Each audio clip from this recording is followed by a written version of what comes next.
If your doctor just told you your blood pressure is finally perfect, 120/80, and you are over 75 years old, you need to hear what I'm about to say, because that ideal number could be killing you. Not high blood pressure, low blood pressure. A study published in JAMA Internal Medicine, one of the most respected medical journals in the world, tracked 15,342 adults over the age of 75 for 5 years. People with diabetes, people who had already had strokes, people with heart failure. Real patients, not cherry-picked textbook cases. And here's what they found. The elderly patients with so-called perfect blood pressure below 120 had 28% more serious falls requiring hospitalization and 14% higher overall mortality compared to patients whose pressure ran between 130 and 140. Read that again. The healthiest blood pressure, the one your doctor is chasing, was associated with more death. That is not a typo. That is the reality no one is telling you in the exam room. They are not going to bring this up at your next appointment. The system profits when you keep coming back, not when you walk out healthy. Subscribe to Dr. Waterling and hit like right now. Help this channel reach 100,000 subscribers. That is how we get this information to the people who need it most. I'm Sam Waterling, and I have spent 15 years watching this exact scenario play out in real patients. The overly medicated 78-year-old who falls in the middle of the night. The 82-year-old whose kidneys start failing. The patient who is told she is doing great while she grabs the wall every time she stands up. Today I'm going to explain why the standard blood pressure guidelines after age 75 are not just outdated, they are dangerous. I am going to tell you what blood pressure range is actually associated with the longest survival in older adults. And I am going to walk you through one simple 3-minute test you can do at home tonight with a device you can buy for about $30 at any pharmacy that can prevent a catastrophic fall before it ever happens. Let's start with what happens every single day in thousands of doctors' offices across this country. A patient walks in, 78 years old, blood pressure reads 145/86. The doctor glances at the screen, sees the target below 130, and reaches for the prescription pad. One medication, then a second. 6 months later, blood pressure is 124/78. The doctor is pleased. The patient gets a gold star. Everyone assumes it worked. But here is what actually happens next. That same patient gets up at 2 in the morning to use the bathroom. In a matter of seconds, blood pressure drops from 124 down to 88/56. The brain stops receiving enough blood. The room spins. A hand reaches for the wall and misses. Now, we are not talking about blood pressure numbers anymore. We are talking about a hip fracture, emergency surgery, 3 weeks of rehabilitation, and a cascade of complications that too often ends in permanent loss of independence, or worse. This scenario plays out thousands of times a day in the United States, and it is preventable if you understand that the rules for a 50-year-old do not apply to an 80-year-old. Let me explain exactly why. For decades, medicine operated on one core principle: lower blood pressure is always better. And for people in their 40s and 50s, that is genuinely true. Reducing blood pressure in midlife really does protect against heart attack, stroke, and kidney disease. The evidence for that is rock solid. But after age 75, something fundamentally changes in the body. The same numbers mean something completely different. There are 3 key biological shifts that happen with aging, and together they explain why older adults need higher blood pressure targets, not lower ones. The first is arterial stiffness. Your arteries are supposed to be flexible. They expand when blood rushes in and spring back to maintain steady flow. With age, arterial walls stiffen and harden. This process is called arteriosclerosis. Think of it as the walls of your blood vessels losing their elasticity, like an old garden hose that is dried and cracked in the sun. When the heart pushes blood into rigid arteries, those vessels cannot absorb and buffer the pressure the way young, elastic ones do. To get adequate blood flow all the way to the brain and kidneys, especially when you are standing upright and blood has to travel against gravity, your body needs a higher baseline pressure just to do the same job. The second shift is declining baroreceptor sensitivity. Baroreceptors are tiny pressure sensors embedded in the walls of your blood vessels. Their job is to detect sudden changes in blood pressure and instantly signal the brain to compensate. In a young person who stands up from a chair, baroreceptors fire within milliseconds. The heart speeds up, blood vessels tighten, pressure stabilizes. With age, these sensors slow down. The compensatory response becomes sluggish and delayed. If baseline blood pressure is already being pushed low by medication, any sudden positional change can trigger a dangerous pressure crash. This is called orthostatic hypotension, a sudden drop in blood pressure when you change position from lying or sitting to standing. It causes dizziness and falls. And it is far more common than most patients or doctors recognize.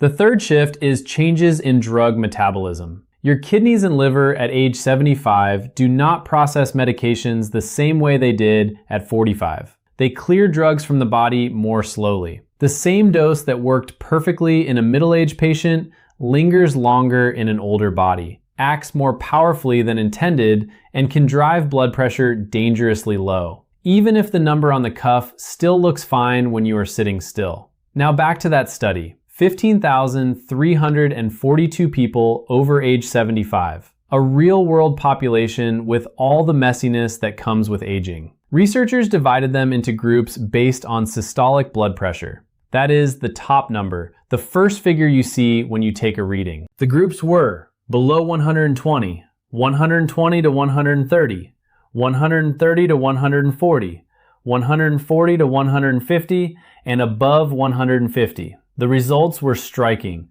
The lowest mortality was found in the group with blood pressure between 130 and 140, not the textbook perfect group below 120. Patients who maintained pressure below 120 had 28% more serious falls requiring hospitalization. They had higher rates of acute kidney injury. That means the kidneys suddenly and sharply stopped doing their job of filtering waste from the blood. And their overall mortality was 14% higher than patients in the 130 to 140 range. The group above 150 did have more strokes and cardiovascular events, so very high pressure is still a problem. But here is the uncomfortable truth. Being too low was just as dangerous as being too high.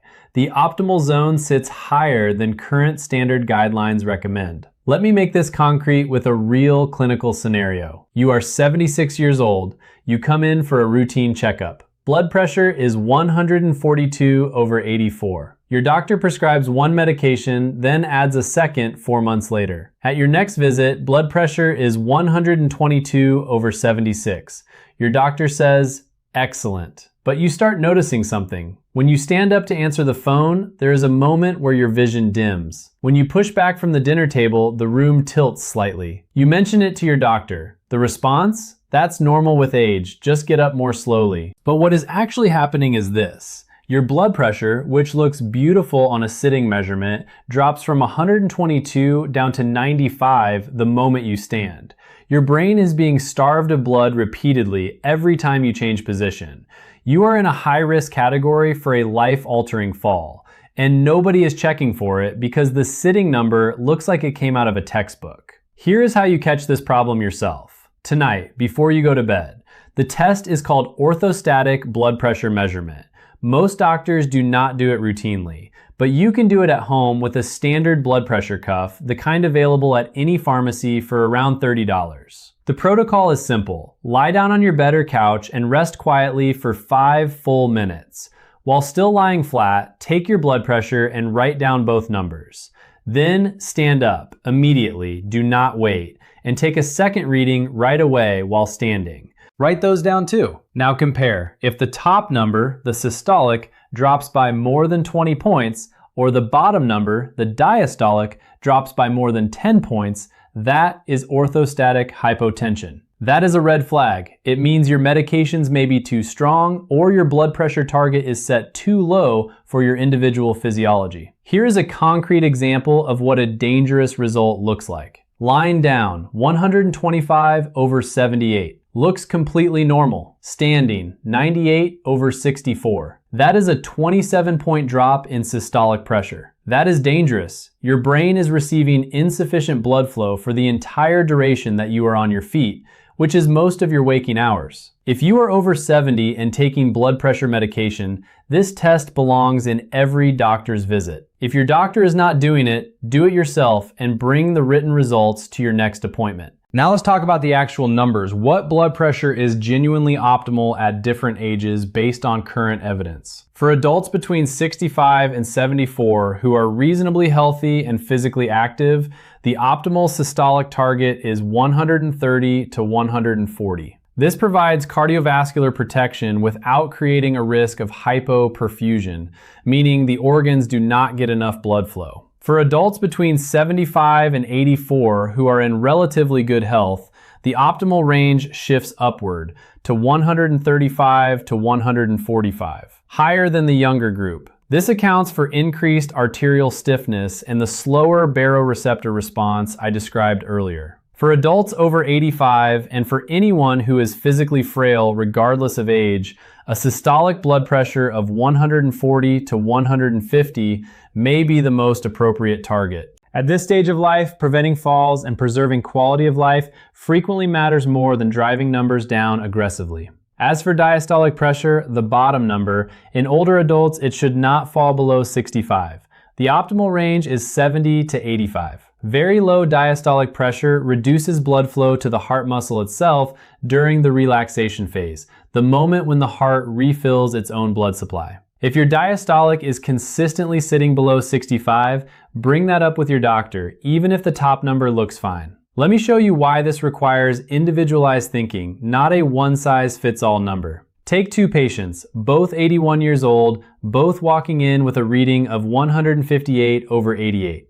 Identical numbers. But the first patient has mild heart failure, stage 3 chronic kidney disease, and osteoarthritis. The second patient is healthy, active, golfs twice a week, and has no major medical conditions. Same age, same blood pressure, completely different clinical picture. For the first patient, aggressive multi-drug therapy is a serious risk. The pressure may crash upon standing, the medications may accelerate kidney damage, dizziness with osteoarthritis is a recipe for a catastrophic fall. The right approach here is lifestyle changes first, and if medication is truly needed, the lowest possible dose of a single agent with careful monitoring, targeting 140 to 145, not 120. For the second healthy 81-year-old, 158 may warrant some attention, but even here, lifestyle modification alone might bring him to 145, which is a perfectly acceptable outcome without a single pill. This is what it means to treat the person, not the number.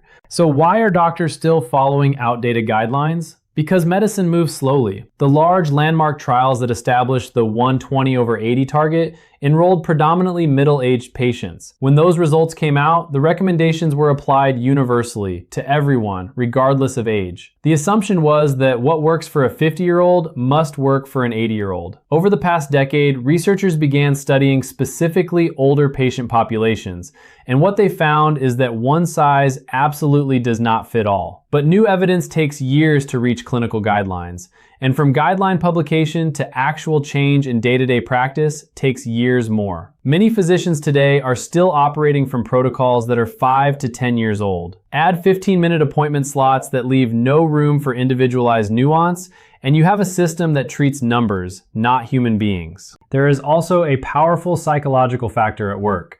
Generations of medical training hammered one message into doctors: lower blood pressure saves lives. That reflex runs deep.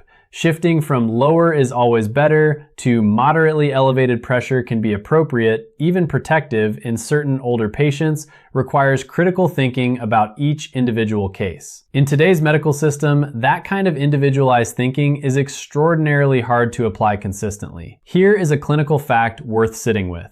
After age 75, the risk of orthostatic hypotension and its associated falls rises sharply, precisely because all three mechanisms I described compound each other simultaneously: stiffened arteries, sluggish baroreceptors, and slowed drug clearance.